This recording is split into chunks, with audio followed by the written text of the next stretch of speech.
Garrett lembra que perdeu o pai cedo e cresceu ao lado da irmã mais nova. A mãe dizia que ele tinha proteção dos espíritos e deveria virar um xamã. Só que ele detestava essa ideia e queria seguir outro caminho. Ela o obrigou a aprender rituais, magias e práticas religiosas estranhas. Mas ele decidiu se dedicar aos estudos comuns. 10 anos se passaram e Garrett finalmente entrou na vida adulta. Foi aí que ele morreu em um acidente de carro. O que parecia o fim virou o começo de uma nova vida. Agora ele é professor em uma academia de magia. Esta é a história de um professor foda em uma academia.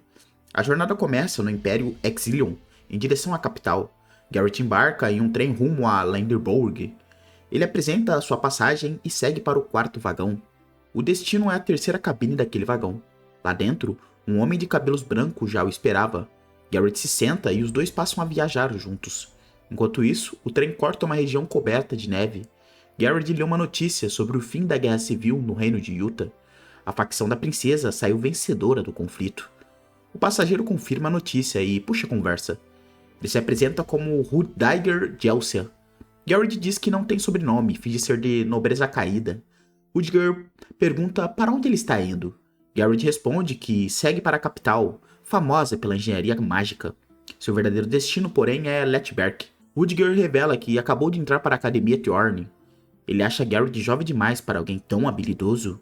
Garrett diminui o próprio talento e diz que mal consiga o passar. Rudiger insiste que muita gente nem chegaria tão longe. Então ele se lembra de um rumor sobre a Guerra de Utah. O homem que levou a princesa à vitória não era mago nem cavaleiro famoso. Era um mercenário errante chamado Machiavelli.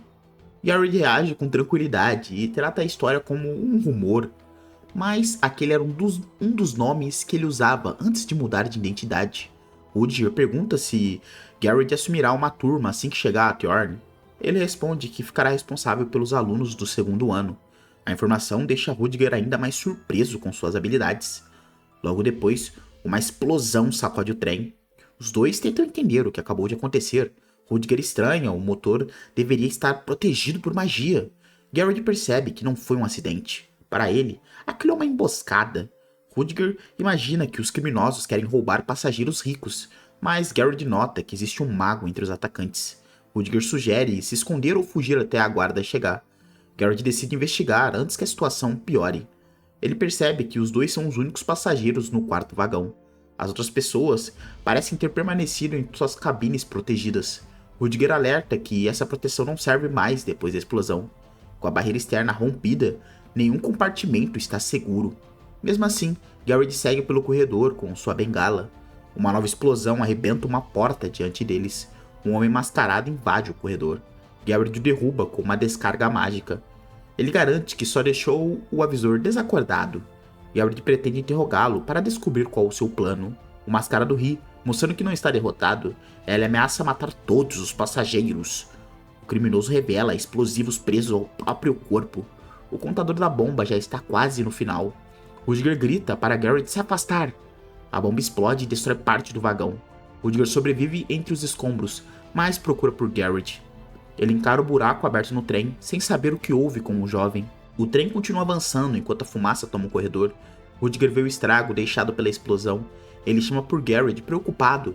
Pouco depois, alguém reclama que o terno sob medida ficou arruinado. O sobrevivente aparece usando a roupa de Rudiger. Agora ele remove o disfarce e revela os cabelos longos. Fica claro que Garrett assumiu uma nova aparência após a explosão. Ele só lamenta o prejuízo com as roupas caras. O novo disfarce parece pronto para seguir viagem. Mesmo assim, Garrett se irrita por sempre acabar no centro das confusões. A emboscada no trem ainda está longe de terminar. As chamas e a fumaça continuam se espalhando pelo vagão danificado. O corredor vira uma zona de destruição. E do lado de fora, a estrutura do trem também foi rasgada pela explosão. Rudiger tenta se recuperar em meio à neve e aos destroços. Ele percebe que Garrett desapareceu durante a confusão. Enquanto isso, Garrett conclui sua troca de identidade. O mercenário se prepara para continuar agindo escondido. Rudiger ainda sente o impacto e nota o estrago em sua roupa. Ele olha para o vagão destruído, tentando entender a situação. Já sob um novo rosto, Garrett pergunta por que problemas assim sempre aparecem perto dele. Depois daquela confusão no trem, Garrett explica que Maquiavel era só um de seus muitos nomes antigos. Ele escolheu esse nome porque era famoso em seu mundo de origem, não por algum motivo especial, com Suas identidades sempre acabavam atraindo problemas. Garrett já tinha o hábito de abandoná-las antes que virassem um peso. Após ajudar a facção da princesa a vencer a Guerra Civil de Utah, ele aproveitou a distração geral para desaparecer outra vez. Foi nessa brecha que Garrett decidiu assumir a identidade de Rudiger Chelsea. Disfarçado, ele embarcou no trem rumo a Lindenburg, mantendo o plano de seguir para a Academia Thorne. De volta ao presente, o falso Rudiger encara os estragos deixados pela explosão dentro do vagão. Garrett percebe que aquilo não tinha sido obra de ladrões comuns. Um homem uniformizado aparece e tenta convencê-lo a ir para a parte traseira do trem. Ele alega que homens armados tomaram o primeiro vagão e que os passageiros precisavam ser evacuados. Mas Garrett não compra a história e derruba o suposto funcionário antes que ele possa se afastar. Segurando o homem pelo colarinho, ele pergunta quem realmente está por trás daquele ataque. Para Garrett, paralisar um trem protegido por eletricidade exigia a ajuda de alguém de dentro. O suspeito se cala e Garrett entende que ele já alertou os comparsas de algum jeito. No corredor, Garrett escuta movimentos se aproximando e se prepara para o próximo ataque. Antes que possa terminar o interrogatório, o homem escapa da contenção. Os invasores surgem armados e estranham encontrar alguém vivo depois do tiroteio. Garrett deixa claro que armas comuns não seriam suficientes para derrubá-lo. Quando o grupo abre fogo, ele reage com precisão e evita os disparos. Os tiros atravessam o corredor, mas Garrett já tinha previsto a emboscada. Ele conclui que o ataque foi planejado desde o começo e que não pode deixar ninguém conduzir a situação. Os criminosos percebem que ele impediu que o prisioneiro passasse informações antes da luta. Mesmo assim, eles tentam fuzilá-lo de perto. Garrett usa magia para inutilizar as armas do grupo. Os mecanismos travam em sua mão, deixando os atiradores em pânico. O brilho dos círculos mágicos confirma que Garrett é um mago. Porém, o modo como ele luta parece muito mais calculado do que um mago comum. Sem poder disparar, os homens entendem que perderam a vantagem. O líder do bando observa Garrett e calcula que ele seja, no mínimo, um mago de quarto círculo. Como não reconhece o rosto dele, o líder acredita que pode se tratar como um combatente desconhecido. Mesmo assustados, eles ainda não podem abandonar o objetivo no primeiro vagão. Garrett, por sua vez, decide que sobreviver não basta, ele precisa desmontar a operação inteira. Ele atravessa o corredor em alta velocidade e deixa os invasores para trás. Quando alcança a saída, Garrett usa magia para chegar à parte externa do trem. Os criminosos ficam sem entender como ele consegue acompanhar uma composição em movimento. Mesmo assim, o líder manda todos continuarem a busca. Eram deixados poucos homens na retaguarda e envia o restante para o primeiro vagão. Para o líder, pessoas comuns não teriam como enfrentar um mago daquele nível. Mas ele também percebe que Garrett se move como um caçador, escolhendo posição e momentos antes de atacar. Garrett reaparece por cima do trem e força os perseguidores a olharem para o teto. Sem conseguir localizá-lo direito, eles se espalham pelo corredor. O líder manda Hansen verificar a área externa. Hansen confirma que Garrett aparentemente saltou para fora do trem. O grupo tenta descobrir para onde ele foi, mas o alvo já está vários passos à frente. Então, ele despenca de volta para dentro e corre em direção à parte traseira. Os homens disparam outra vez, sem conseguir interromper sua fuga. No caminho, Garrett aciona uma passagem entre os vagões. Logo depois, uma explosão atinge quem vinha atrás dele. Os invasores percebem, tarde demais, que correram direto para uma armadilha. O líder admite que o inimigo age de um jeito completamente diferente dos magos que conhece. Para ele, Garrett transforma cada reação do grupo em uma nova oportunidade de ataque. Enquanto os criminosos hesitam, Garrett mexe no acoplamento do trem. Ele separa os vagões e corta a rota entre o grupo e o primeiro carro. O trem segue dividido pelos trilhos, deixando os perseguidores presos na parte de trás. Ao ver a distância crescer, o líder entende que Garrett escapou com um vagão dianteiro. Ainda assim, ele ordena que ninguém abandone a missão apenas para perseguir o mago. O líder promete guardar o rosto de Garrett e caçá-lo mais tarde. Mas, antes de terminar a ameaça, ele sente uma concentração enorme de energia mágica. Garrett já tinha preparado outro ataque e aparece diante deles, cercados por círculos luminosos. O líder se pergunta se essa também era uma armadilha desde o início. Uma descarga de energia dourada atravessa o vagão em direção aos invasores. O ataque explode entre eles e não deixa espaço para uma defesa organizada. Os homens são atingidos em sequência enquanto tentam fugir do alcance da magia. Quando a fumaça baixa, Garrett permanece de pé entre os corpos caídos. Ele diz, sem hesitar, que aquilo acabou. Mesmo gravemente ferido, o líder do grupo sobrevive ao ataque. Ele acusa Garrett de ser cruel por matar seus companheiros. Garrett rebate que foram eles que tentaram matá-lo primeiro. Ele lembra ao homem que os invasores já tinham causado mortes dentro do trem. Para Garrett, não existe direito de reclamar depois de escolher caçar e executar pessoas inocentes. Ele admite que no começo pensou apenas em fugir para manter seu disfarce intacto, mas, como os homens viram seu rosto e ainda pretendiam persegui-lo, resolveu encerrar o problema ali. Antes que o líder consiga reagir, Garrett invoca pelo gelo diretamente à sua frente. Uma estaca congelada atravessa o corpo do criminoso e o imobiliza de vez. Garrett observa em silêncio enquanto o último inimigo perde as suas forças. No instante seguinte, uma figura vestida de branco chega ao local quebrando o gelo. O recém-chegado pergunta se Garrett está bem e tenta acalmar a cena. Ele se apresenta como parte da Ordem dos Cavaleiros do Aço Frio. Com a chegada dos cavaleiros, a emboscada no trem finalmente parece estar sob controle. Garrett mantém a postura cautelosa porque ainda precisa proteger a identidade que assumiu. O resgate confirma que outros combatentes já tinham sido mobilizados para o ataque.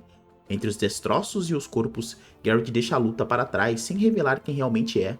O falso Rudiger continua seu caminho, agora com a ameaça imediata eliminada.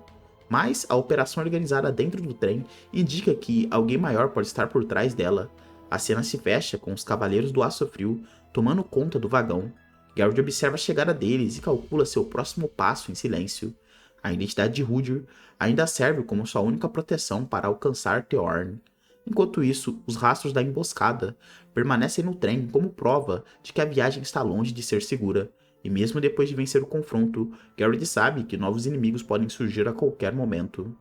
Os invasores que ainda estavam no trem percebem que os Cavaleiros de Aço Frio já chegaram. Eles entendem que a emboscada não saiu como planejado e tentam descobrir como os Cavaleiros foram parar ali. Antes que consigam reagir, um dos homens de branco parte para o ataque com magia. O golpe atravessa o vagão e derruba os últimos inimigos que resistiam. Com a ameaça contida, os Cavaleiros avançam para conferir cada parte da composição. O segundo vagão é declarado limpo. Logo depois, o primeiro também é liberado. Os passageiros sobreviventes são reunidos e retirados da área de risco. A comandante acompanha a operação por comunicação e confirma que todos estão seguros. Ela elogia os soldados pelo trabalho e manda que escoltem os civis até a próxima estação. Assim, o ataque ao trem finalmente chega ao fim. Quando a composição para em Letberg, o homem de cabelos longos espera com a bagagem. Ele observa a movimentação da estação enquanto tenta manter a postura. Foi ali que a investigação sobre o atentado começou de verdade. Uma cavaleira se aproxima para verificar se ele ficou ferido. Ele diz que está bem e agradece a ordem dos Cavaleiros de Aço Frio por ter chegado. Mesmo tentando parecer calmo, ele continua preocupado com o que virá a seguir. A mulher se apresenta como Verônica de Vail. Logo em seguida, um policial de Letbelk entra na conversa. O investigador, Remulus, quer entender o que aconteceu na fronteira da Cordilheira de Arete. Verônica informa que os terroristas foram eliminados e que os passageiros estão sob proteção. Mas Remulo acha estranho que os invasores tenham tomado um trem mágico com tanta facilidade. Para ele, alguém de dentro deve ter ajudado na operação. Verônica concorda que essa possibilidade existe, embora ainda faltem provas. O policial então explica que precisa confirmar a identidade de todos os envolvidos. Ele promete liberar rapidamente quem conseguir se identificar de forma correta. Essa parte é justamente a que deixa o viajante alerta, o nosso prota. Se os documentos e a aparência dele fossem comparados com cuidado, a mentira poderia desmoronar. Ele tenta calcular uma saída, mas fugir naquele momento só a tornaria ainda mais suspeito. Além dos policiais, os próprios cavaleiros estavam logo ali. Por isso, ele decide responder ao interrogatório e esperar a melhor oportunidade. Remulus pede que ele diga apenas a verdade e apresente a passagem. Enquanto isso, Verônica observa tudo com uma calma que deixa-o ainda mais nervoso. O registro mostra que a cabine 403 tinha 2 passageiros. Um deles era Rudiger Chelsea, homem de pouco mais de 20 anos, outro era Garrett, registrado como um homem de meia idade. Questionando sobre o segundo passageiro, ele afirma que Garrett foi levado pela explosão. Segundo seu relato, o homem caiu no precipício enquanto o trem cruzava Arete. Remulus passa a considerar se o sobrevivente pode ter ligação com os invasores. Mas Verônica intervém antes que a suspeita avance. Ela lembra que ele lutou contra os terroristas antes da chegada da ordem. Para a cavaleira, não faria sentido um cúmplice se expor desse jeito. O policial aceita o argumento e pede desculpas pela abordagem. Então, o viajante se apresenta oficialmente como Rudiger Chelsea. Ele confirma que foi nomeado para trabalhar em Thorn. A revelação surpreende Remulus, que passa a tratá-lo com ainda mais respeito. O investigador oferece uma escolta até a academia. Ele diz que não pode deixar sozinho alguém que vai cuidar do futuro do Império. Rudiger agradece, mas percebe que viajar com os dois seria muito desconfortável. Por isso, ele recusa a escolta e diz que ainda tem um assunto particular para resolver. Remulus acaba aceitando a decisão. Antes de partir, Rudiger se despede de Verônica. Ela deseja que os dois se encontrem novamente, caso o destino permita. Livre de investigação, ele segue sozinho pelas ruas de Letbelk. Só que a tranquilidade dura pouco. Um homem mais velho o chama pelo nome de Rudiger Chelsea.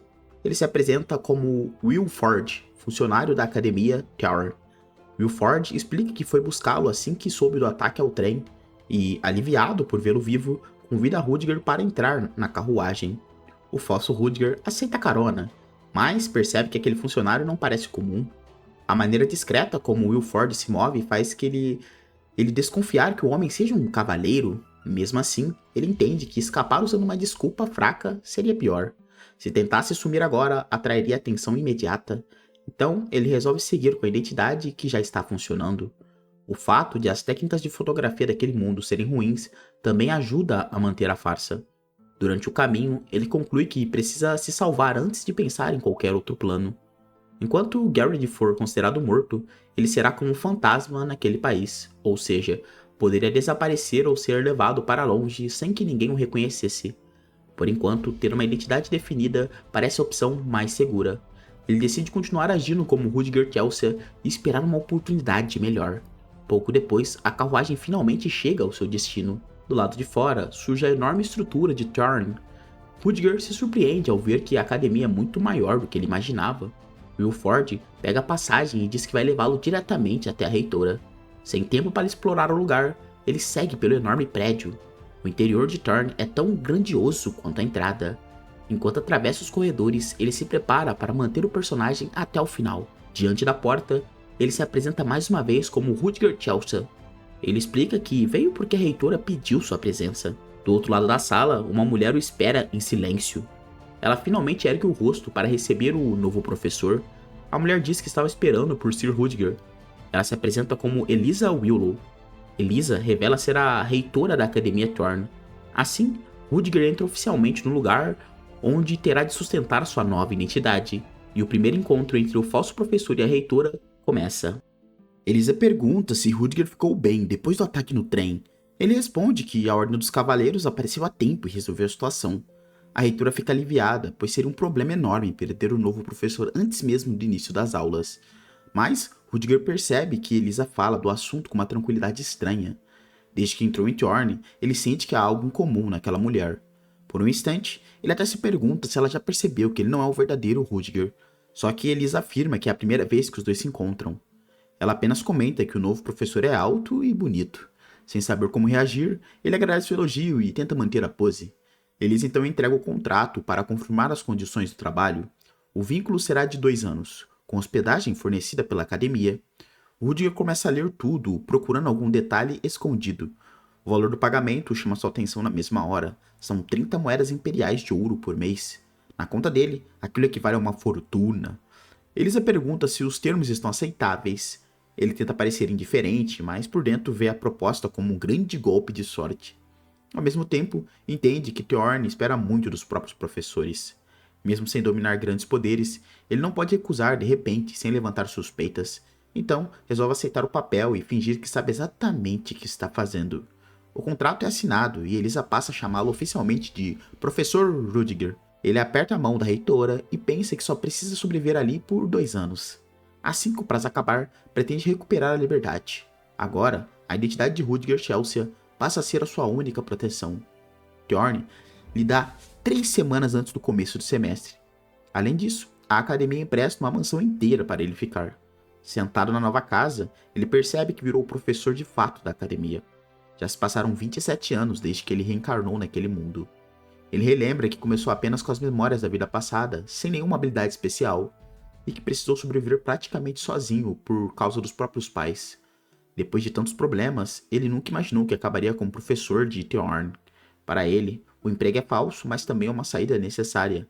O passado de Rudiger é perfeito para sustentar a farsa. O verdadeiro Rudiger vinha de uma família de nobres caídos, o pequeno reino de Quendan. Como era filho único e os pais já morreram, quase ninguém poderia aparecer para desmentir a sua identidade. As poucas cartas que recebeu eram apenas cumprimentos de conhecidos distantes.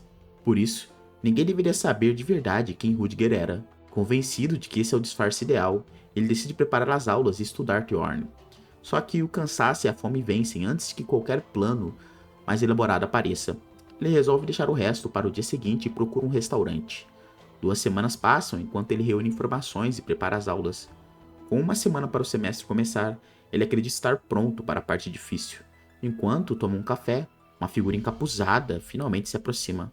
A pessoa diz que ficou preocupada, pois não conseguia entrar em contato com ele havia mais de 2 semanas. Ela também lembra que os outros membros da organização estranharam o sumiço de alguém da primeira ordem. Rudiger percebe que o mensageiro está falando com o verdadeiro dono daquela identidade. Para não entregar a farsa, ele finge que só estava verificando algumas informações. O mensageiro explica que queria relatar pessoalmente antes de procurar o superior. Segundo ele, os homens do grupo já assassinaram todas as figuras importantes de Thorn que estiveram na lista. Também localizaram e eliminaram o traidor dentro da organização. O relato sobre o fim do traidor é tão brutal que Rudiger entende que está lidando com gente bem perigosa. Ele tenta manter a calma, mas percebe que entrar naquele esquema foi uma péssima notícia. O mensageiro pede desculpas por não ter confirmado tudo antes. Mesmo assim, Rudiger quer saber por que aquela pessoa o procurou de repente. Ela explica que passou meio mês em Thorn sem dar qualquer sinal, e suspeita que Rudiger tenha agido por conta própria numa fase importante da operação. Irritado, ele manda o subordinado se calar. Rudiger diz que aquele disfarce chamativo já estava atraindo atenção demais, então exige que a conversa avance para o que realmente importa. O mensageiro confirma que 31 membros da Terceira Ordem e 7 da Segunda já se infiltraram. Os demais membros da Primeira Ordem já ocuparam as posições planejadas. Com tudo aparentemente sob controle, o impostor precisa decidir como usar essa informação que recebeu. Ele ordena que uma próxima reunião só aconteça se alguém do mesmo nível ou acima dele pedir. O mensageiro entende que isso inclui a misteriosa Ordem Zero. Rudiger confirma e manda que não o incomodem com assuntos pequenos. Depois de receber a ordem, o encapuzado se afasta apavorado. Sozinho, Rudiger percebe que o verdadeiro homem era muito mais perigoso do que ele imaginava. Os assassinatos e a forma como tratavam um traidor deixam isso claro. Ele pensa que precisa sair dali antes que a situação o engula. Mas o mensageiro o chama de novo e pede um momento. Rudiger pergunta qual é o problema. A pessoa quer saber o que será necessário fazer para chamá-lo outra vez. Sem saída fácil, ele percebe que agora terá de inventar uma resposta bem convincente. Rudiger volta a analisar as cartas deixadas pelo verdadeiro dono daquela identidade. Elas confirmam que Rudiger Telsha veio de uma família nobre já decadente. Mesmo sem parentes próximos, ele se tornou um mago de rank 4 e foi nomeado professor de Thorn. Para o impostor, essa identidade parece boa demais para ter sido escolhida por acaso. Ele percebe que o passado do verdadeiro Rudiger foi construído para inspirar confiança e entende que as cartas recebidas provavelmente são mensagens codificadas. Ao examinar o texto, ele conclui que o código usa a língua de Quendan. Uma das mensagens vem assinadas pela Primeira Ordem. A ordem dada é infiltrar professores na Academia Thorn. O objetivo é conquistar a confiança da instituição e depois informar tudo à organização. Rudiger acha absurdo que alguém importante desse grupo tenha morrido num ataque terrorista. Se o verdadeiro Rudiger era mesmo infiltrado e experiente, ele deveria ter sido capaz de escapar. Mas não adianta culpar um morto. Agora ele precisa sobreviver usando aquela identidade. Para isso, terá de enganar tanto Thorn quanto a organização secreta. O mensageiro ao menos revelou que o grupo possui as ordens 0, 1ª, 2ª e 3ª. Rudiger decide descobrir quem são os outros integrantes da Primeira Ordem antes que o reconheçam como falso. Se todos os membros se reconhecessem, a farsa pode ruir de imediato. Então, ele formou um plano. Usar o poder de Thorn contra a própria organização. Ele só precisa vazar informações sem deixar nenhum dos dois lados descobrir sua participação. Algum tempo passa e chega a cerimônia de abertura do semestre em Thorn. Os corredores da academia voltam a ficar cheios de alunos. Todos se reúnem para conhecer as mudanças do novo período. Um aluno anuncia que a matéria de teoria e compreensão da manifestação elemental terá outro professor. Flora percebe que a conversa é sobre ela. Os colegas lembram que o professor anterior abandonou a turma depois de perder para uma aluna diante de todos. Flora explica que apenas apontou erros nos encantamentos mágicos do antigo professor. Mesmo assim, os estudantes comentam que o novo docente parece ter um currículo impressionante. Eles ouviram que foi oficialmente um militar e publicou muitas teses. Também repetem o boato de que o professor vem de uma família nobre e decadente. Laura acha superficial a conclusão de que ele será fácil só por causa desse passado.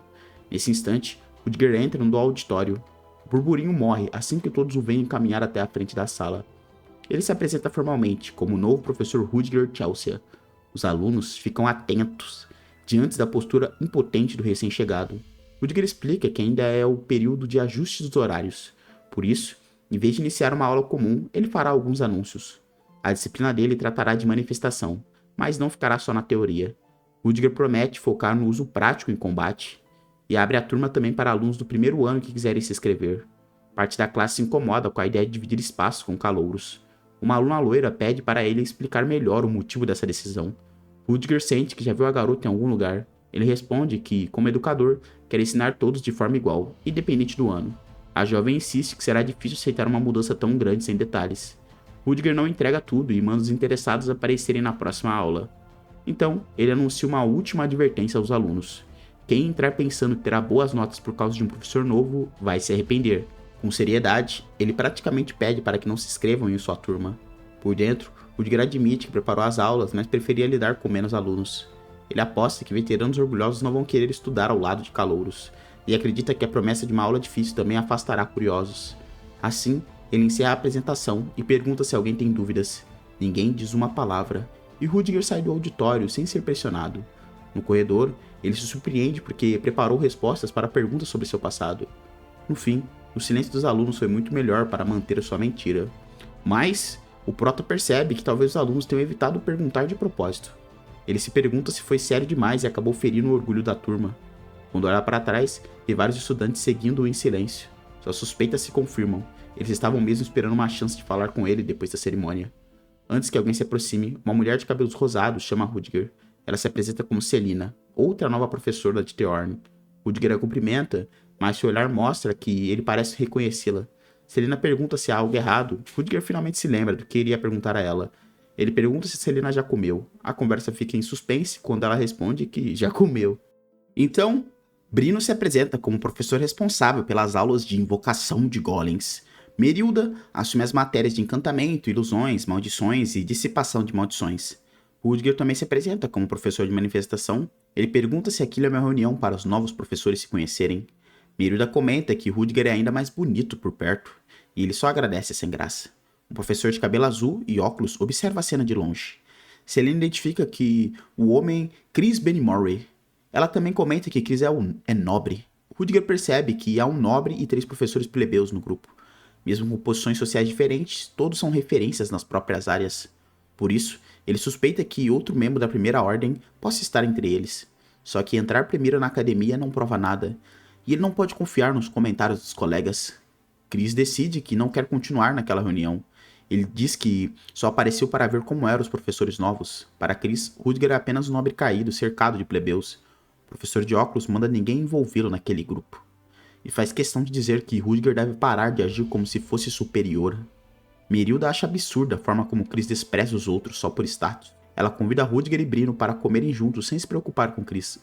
Os dois aceitam, e Rudiger fica satisfeito por não precisar almoçar sozinho. Mais tarde, o título anuncia a chegada da primeira aula oficial. Na noite anterior, um círculo mágico começa a transmitir um anúncio sobre Rudiger Chelsea. O boato diz que ele foi o mais jovem a alcançar o rank 4 e serviu como oficial militar. Também afirmam que ele ajudou a caçar Cryptids e ganhou nome como mago autônomo da Torre Mágica. Os alunos perguntam se tudo aquilo sobre o novo professor é verdade. Quem espalha as mensagens decide que não pode deixar a aula da primeira ordem ser desperdiçada. A intenção é atrair o maior número de estudantes possível para a turma. No dia seguinte, alguns calouros se interessaram ao saber que também podem participar. Eles resolvem dar uma chance à aula do Prota. Ele segue para sua primeira aula oficial, esperando encontrar pouca gente. Na cabeça dele, as ameaças sobre uma matéria difícil deveriam ter espantado quase todo mundo. Mesmo quem tivesse ficado, talvez só estivesse lá porque as outras turmas já lotaram. Por isso, Rudiger calcula que no máximo vai ter, 30 alunos. Mas a sala está completamente cheia quando ele entra. Ele assusta ao ver que a turma alcançou o limite de 80 estudantes. E percebe que a maioria ali é formado por alunos do primeiro ano. Os estudantes sentem a pressão assim que o professor novo entra na frente deles na sala. Rudiger acha que alguém pode estar tentando complicar a sua vida. Depois, ele aceita que talvez tenha subestimado os alunos de Theorn. Afinal, a academia reúne gente talentosa que gosta de encarar bons desafios. Sem ter como fugir da turma cheia, ele se apresenta outra vez. Rudiger diz que o ensinará o processo completo de manifestação. Ele promete fazer o melhor para ensinar todos os alunos presentes. Um veterano pergunta se isso inclui as 4 especializações principais. Rudiger manda que ninguém o interrompa sem permissão dali em diante. Ele revela a pergunta por ser a primeira, mas avisa que desafios à sua autoridade custarão pontos. Ao mesmo tempo, o professor diz que haverá oportunidades para recuperar os seus pontos. Então, confirma que ensinará as 4 especializações. Elas são liberação, elementos atribuídos, telecinese e fortalecimento. Flora acha estranho um professor novo prometer 4 áreas quando 2 já seriam difíceis. Para prender a atenção da turma, Rudiger anuncia uma demonstração. Ele usa a magia de fogo rank 3 chamada Flame Bolt como exemplo. A técnica parte da manifestação e combina fatores como calor, combustão e condensação. Depois, ele acrescenta aceleração, expansão e difusão para completar o feitiço. Rudiger mostra o resultado com uma rajada de fogo diante da classe. Segundo ele, esse método pode manifestar a técnica pelo menos 3 vezes mais rápido que o normal. Os alunos não conseguem acreditar na redução de tempo que ele acabou de prometer. Flora diz que isso só seria possível alterando a estrutura fundamental da técnica. Ela cita pergaminhos com magia armazenada e reverberação de memórias como atalhos limitados. Se a proposta for apenas usar esse recurso, Flora diz que ficará decepcionada. Rudiger percebe que todos estão cheios de perguntas e abre espaço para algumas delas. Alex Selay, do 2º ano, pergunta o que significa reduzir o tempo de manifestação. Dália, do 1º ano, pergunta se isso quer dizer melhorar a técnica já pronta. Rudiger explica então que mexer numa técnica completa cria uma magia totalmente diferente. O método dele preservará a técnica e só reduzirá o tempo necessário para manifestá-la. Flora considera a ideia impossível, enquanto o Prota permanece calado e guarda sua resposta para depois. Flora Lumos então se apresenta como aluna do 2º ano e diz que a proposta de Rudiger é impossível. Rudiger apenas escuta a objeção dela em silêncio. Os outros alunos reconhecem Flora e acham que o novo professor acabou de arrumar um grande problema. Ele responde que ainda não tinha ouvido falar dela, mas percebe que a aluna chegou àquela conclusão pelas próprias perguntas. Flora explica que diminuir o tempo de uma técnica pronta só seria possível com muito domínio e repetição. Para ela, se nem gênios conseguiram fazer isso antes, não há motivo para acreditar no professor. Mas Rudiger diz que não pretende melhorar Flame Bolt do jeito comum. Segundo ele, a magia ficou estagnada porque os magos se prenderam demais às tradições. Por isso, ele afirma que a magia ainda tem espaço para evoluir. Rudiger chama Flora de aluna e diz que ela está errada. Se ninguém tentou mudar esse sistema, ele mesmo será o primeiro. Flora se irrita com a confiança dele, enquanto Rudiger prepara uma demonstração. Então, o professor pergunta qual é o tempo normal de conjuração de um Flame Bolt. Flora responde que uma magia de rank 3 leva mais ou menos 10 segundos, mas ela consegue fazê-la em 5. Rudiger diz que seu método não depende apenas do rank, e Flora garante que consegue ser ainda mais rápida. Ele pede que ela demonstre o feitiço diante de todos. Flora começa a preparar Flame Bolt. O círculo mágico de fogo surge sob os pés dela. Logo depois, a aluna lança a Flame Bolt para a turma ver. Os colegas reconhecem que ela é realmente rápida e entendem a fama que Flora tem. Rudiger mede a execução. A manifestação inteira levou 4,87 segundos. Ele elogia a precisão da aluna, mas diz que aquilo ainda é muito lento. Flora fica sem entender como ele pode chamar aquele tempo de lento. O professor revela que o menor recorde para a magia de rank 3 é 4,41 segundos, e também considera pouco. Com a sala duvidando, Rudiger pede que todos observem com atenção. Ele inicia sua própria demonstração de Flame Bolt.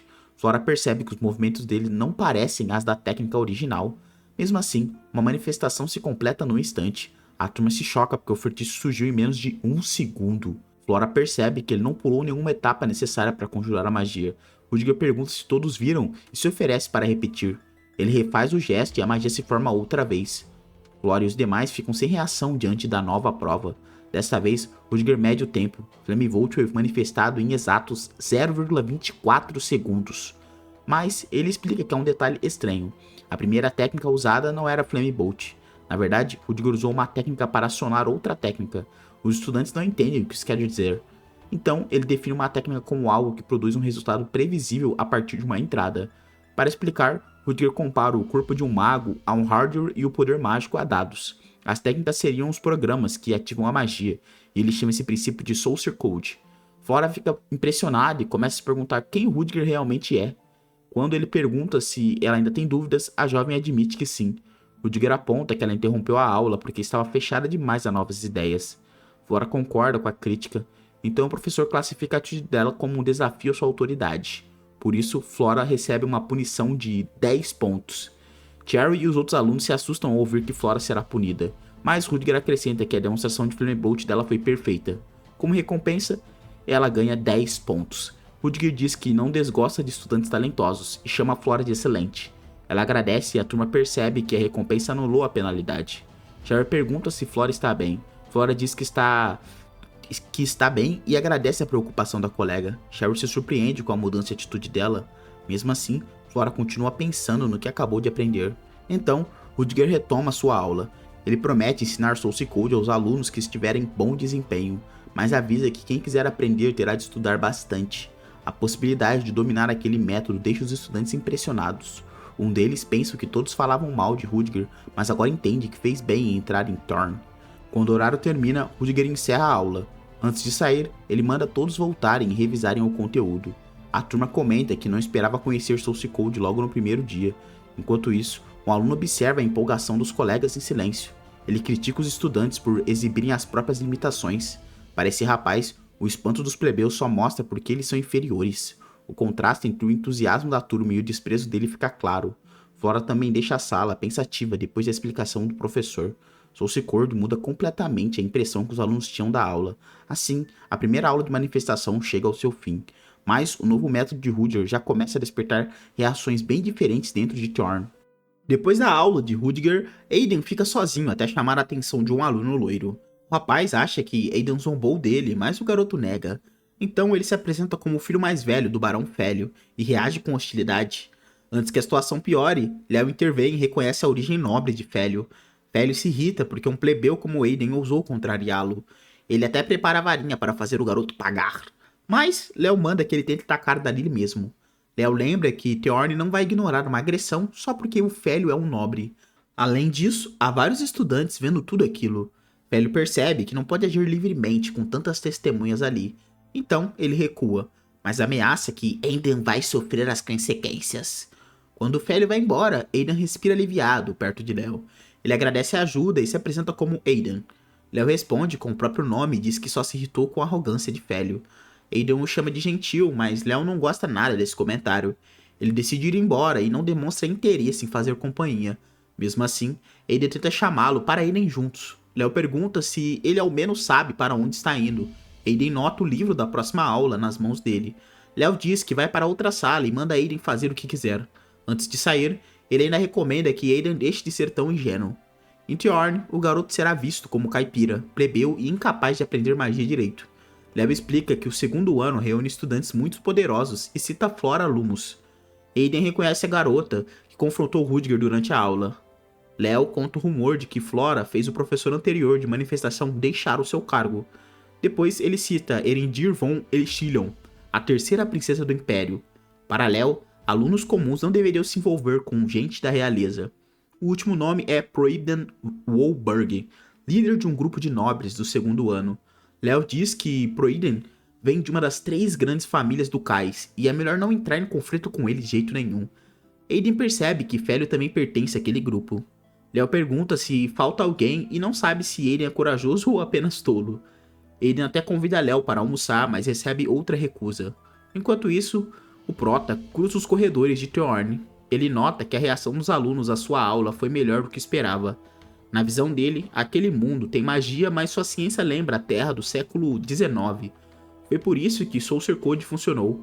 Rudiger juntou magia e ciência, mas ele lembrou que o método só melhora a velocidade e a precisão de magias até o rank 3, além de ser complexo. Se não quiser parecer um professor falso, ele precisa preparar outros conteúdos.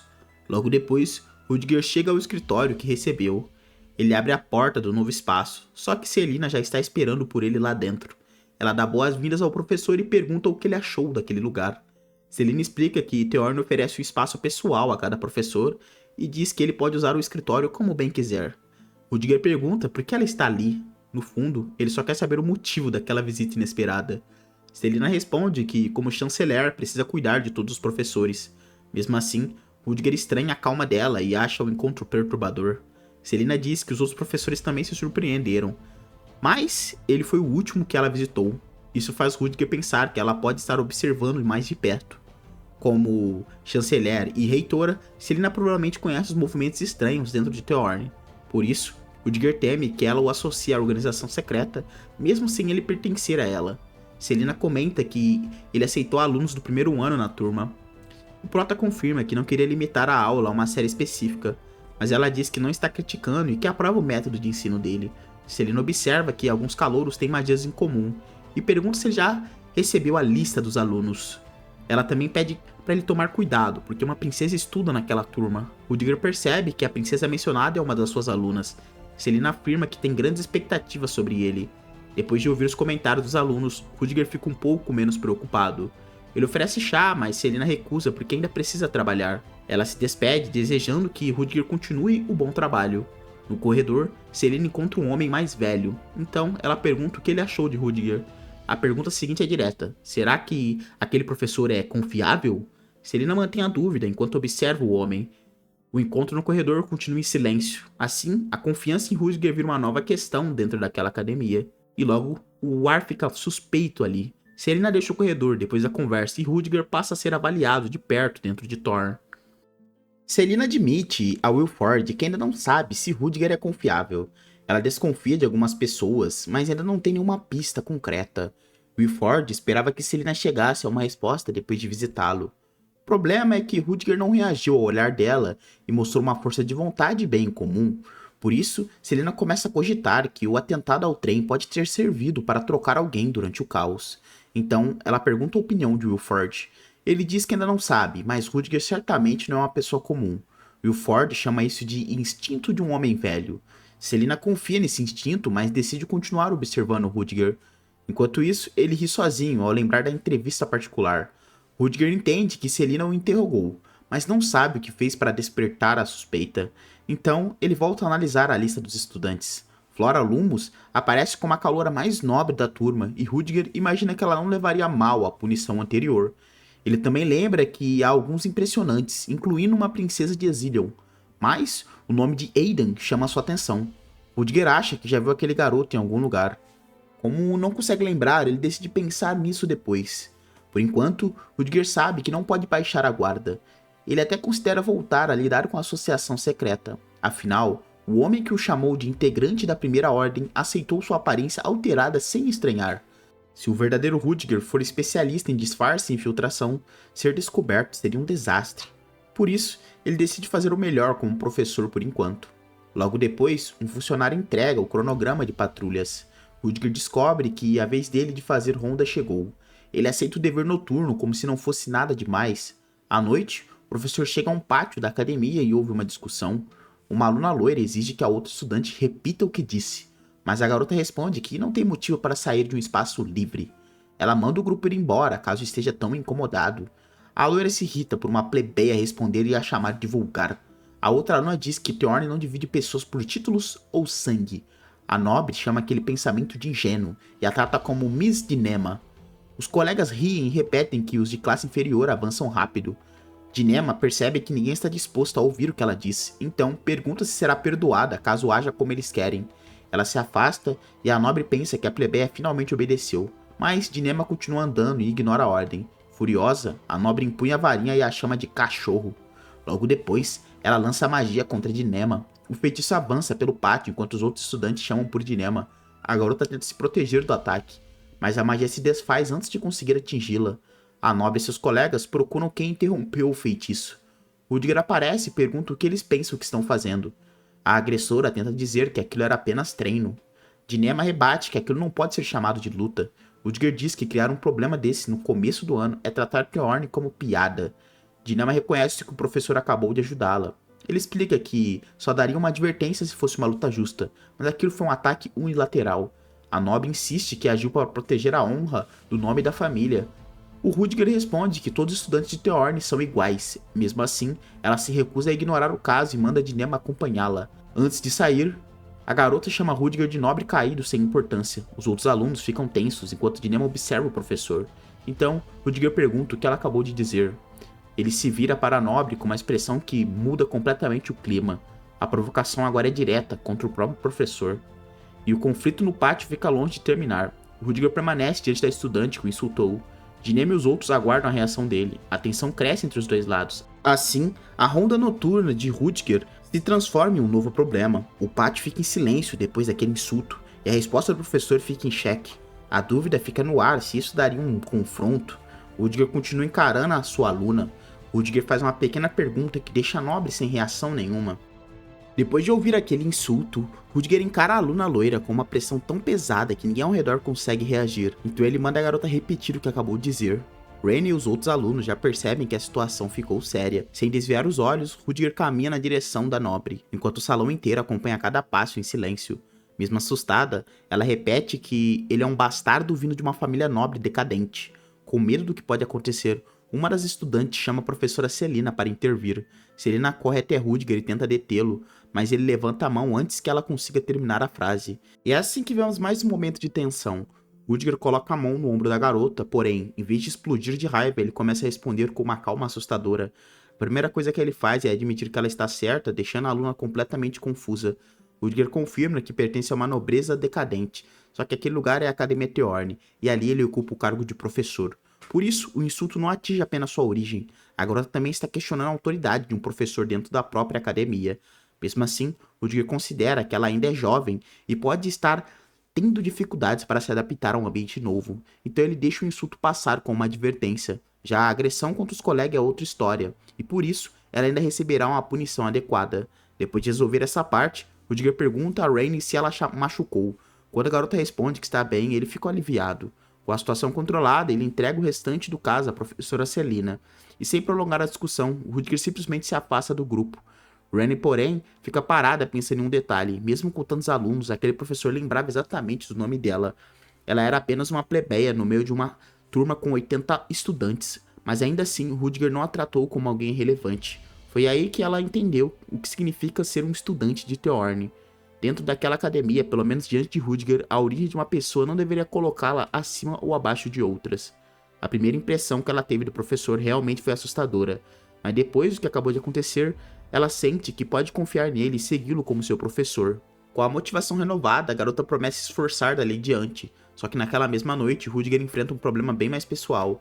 Longe de seus alunos, seu corpo começa a fraquejar. Rudiger se apoia como pode e tira um pequeno fresco escondido da roupa.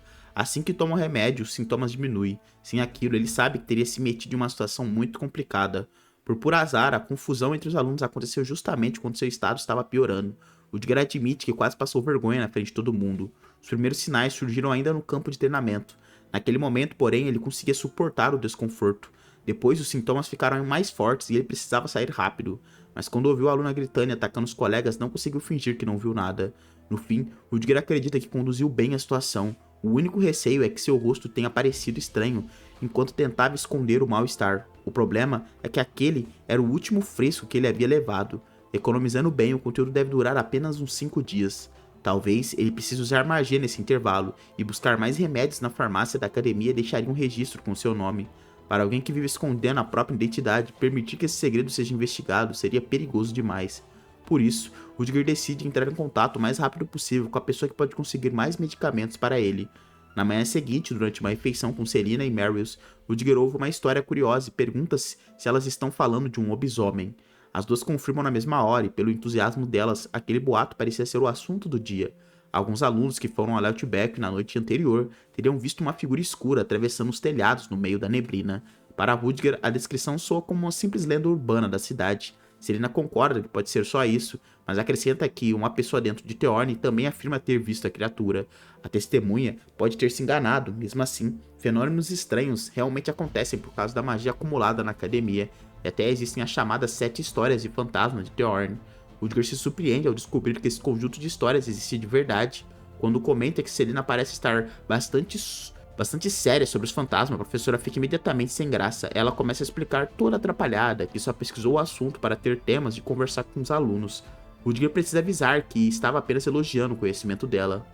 Marius aproveita o momento para mudar o assunto e comenta que a primeira aula de Rudiger causou uma ótima impressão, principalmente por causa do Sorcerer Code, o método que ele apresentou para reduzir o tempo necessário na composição de magias.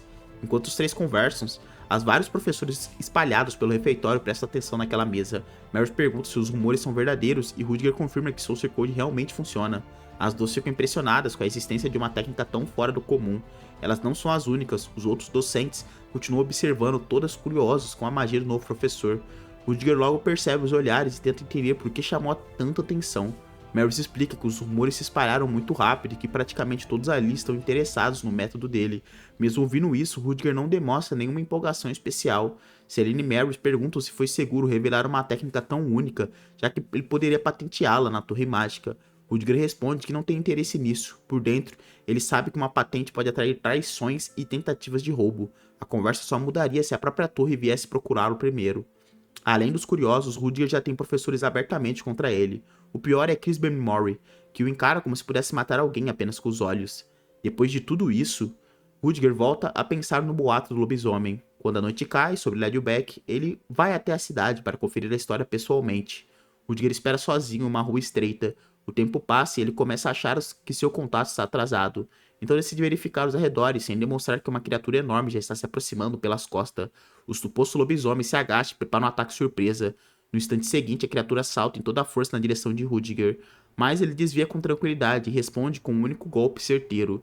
O lobisomem é arremessado para longe e cai no chão antes de conseguir assustá-lo. Sem demonstrar qualquer surpresa, Rudiger pergunta por que ele demorou tanto e ficou esperando só para fazer aquela pegadinha. Irritado por seu ataque teatral ter falhado, o lobisomem reclama que Rudiger poderia ao menos ter fingido estar assustado. Então a criatura muda completamente o tom. Ela disse que fazia muito tempo desde a última vez que encontrou e chamou Rudiger de Hyongnin, deixando claro que os dois já se conheciam. Rudiger finalmente abre um sorriso e responde que também não o via havia muito tempo. Aquele lobisomem não era um inimigo qualquer, mas um velho conhecido chamado Hans.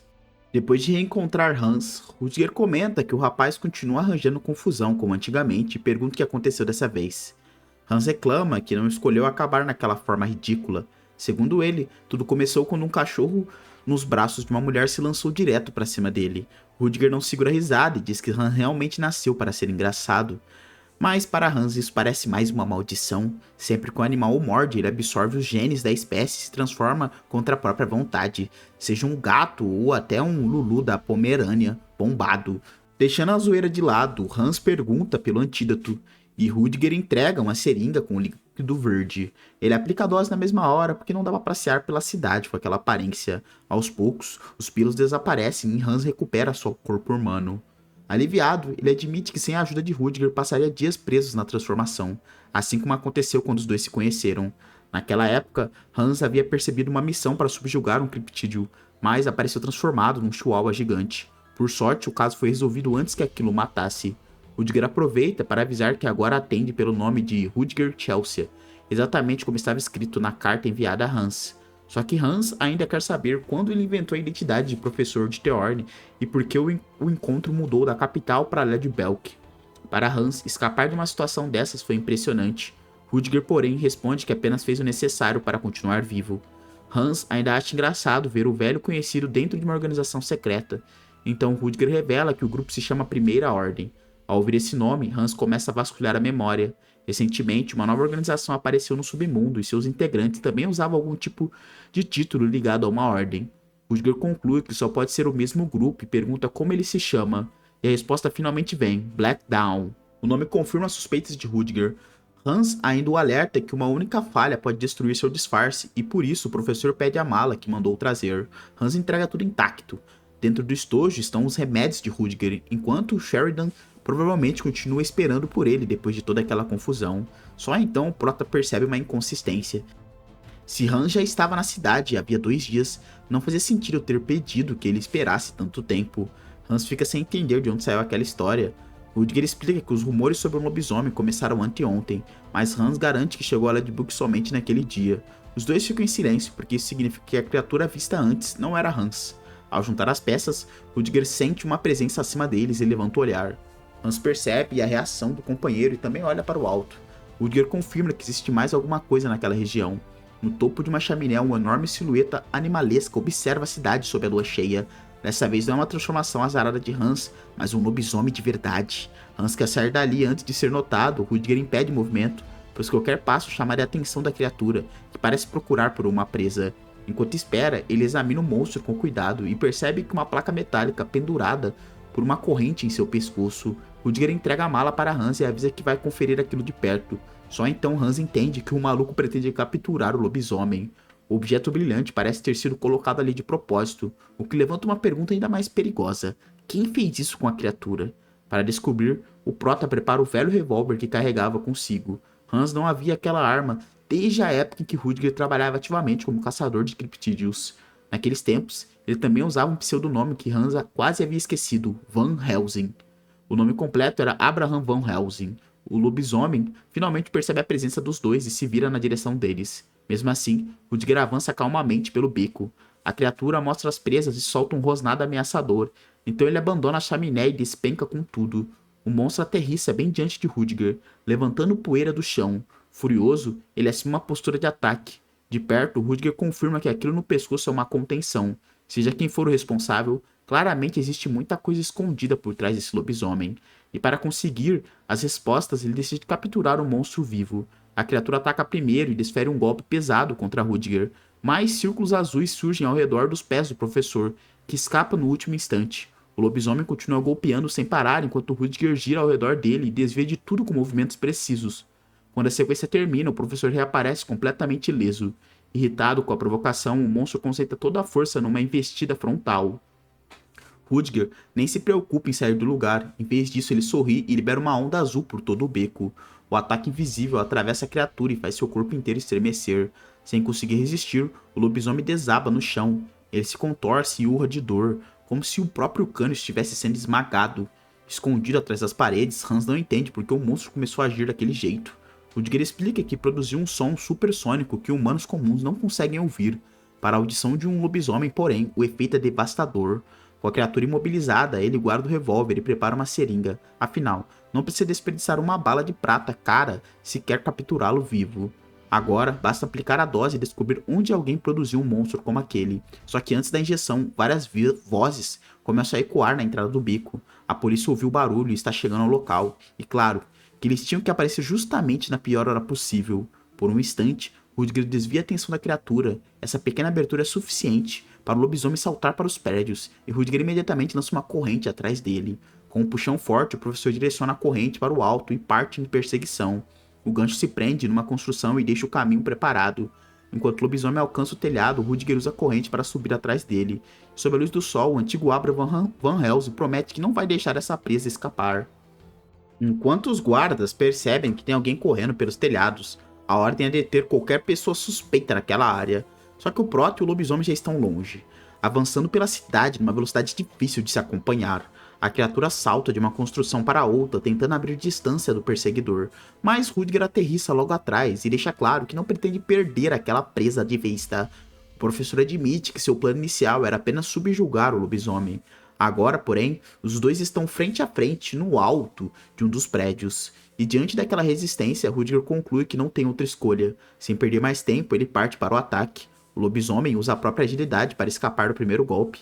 Em seguida, a fera muda de direção e avança direto contra o Rudiger. O professor responde lançando uma lâmina circular em alta velocidade. Mas, pego de surpresa, o monstro percebe o perigo e reage antes de ser atingido em cheio. Rudiger elogia os sentidos da criatura enquanto prepara outra arma. Ele até pretendia encerrar a luta com um único disparo, mas o alvo não vai facilitar tanto assim. Então, uma grande quantidade de energia azul começa a se concentrar na mão do professor. No instante seguinte, o disparo explode bem diante do lobisomem. Rudiger mantém a pressão e continua atacando sem dar tempo para a criatura respirar. O lobisomem percebe mais um golpe, se aproximando e tenta reagir. Enquanto isso, Rudiger se reposiciona rapidamente sobre o telhado.